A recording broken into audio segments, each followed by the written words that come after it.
Il est 5h30 à Paris et à Kinshasa, 4h30 en temps universel. La famille du président de la République démocratique du Congo, Joseph Kabila, à la tête d'une fortune colossale, révèle une enquête minutieuse de l'agence Bloomberg qui détaille les nombreux secteurs d'activité où s'exerce son emprise. C'est dans ce contexte que l'agence Bloomberg, spécialisée dans les questions économiques, publie le résultat d'une enquête de plus d'1 an sur la fortune de la famille du président Kabila.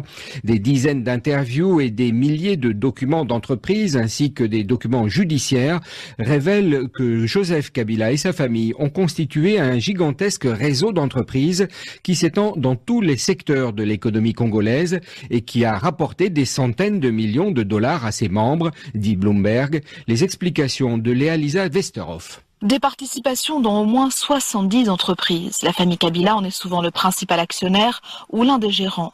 Ces entreprises sont présentes dans presque tous les secteurs, la banque, l'agriculture, la distribution de carburant, mais aussi le transport aérien, la construction de routes. D'autres sont des agences de voyage, des boutiques ou des boîtes de nuit.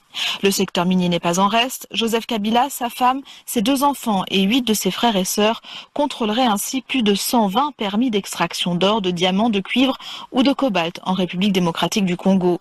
Difficile d'estimer le montant exact que rapporte cette activité économique, 350 millions de dollars sur 4 ans pour l'une de ces sociétés, avancent encore les enquêteurs de Bloomberg. Cette activité est-elle illégale ?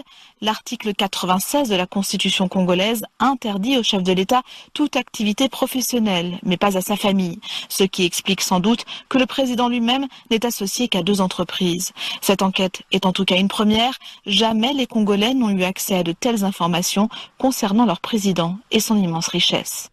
Cette enquête de Bloomberg ne semble en tout cas susciter dans l'entourage de Joseph Kabila ni surprise ni gêne. Pour son conseiller diplomatique Barnabé Kikaya Binkaroubi, rien de tout cela n'est problématique. Écoutez-le. Le président Joseph Kabila et tous les membres de sa famille sont des Congolais et ils ont le droit de faire des affaires comme tous les autres citoyens, pourvu que les lois du pays soient respectées. Et que je sache, dans cet article, nulle part on ne dit que les lois du Congo ont été violées. Le président de la République doit vivre, les membres de sa famille doivent vivre, et il se peut que par-ci par-là ils aient quelques avantages parce que c'est la première famille et cela ne m'étonne pas. Mais selon vous, ça n'est pas problématique ? Encore une fois, ça ce sont des affaires privées du chef de l'État ou même de son épouse. Si les lois du pays ne sont pas violées, elle a le droit de faire des affaires comme tout autre citoyen congolais.